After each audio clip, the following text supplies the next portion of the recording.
is threatening to shut down its search engine in Australia if the Australian government forces it to pay for news. Australia is in the process to pass laws to do just that. NTD's Patrick Hayden reports.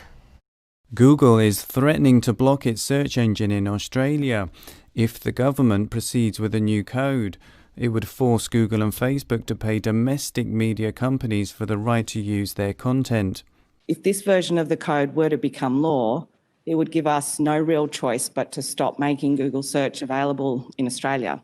Australia's Prime Minister Scott Morrison was quick to respond. Australia makes our rules for things you can do in Australia. That's done in our parliament, it's done by our government, and that's how things work here in Australia.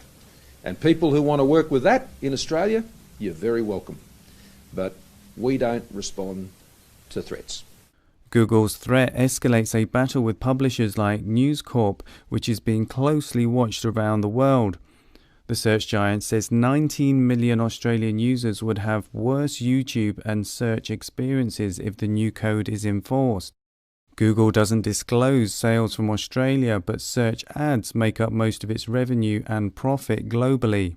This week, the United States asked Australia to scrap the proposed laws which have broad political support and suggested Australia should pursue a voluntary code instead.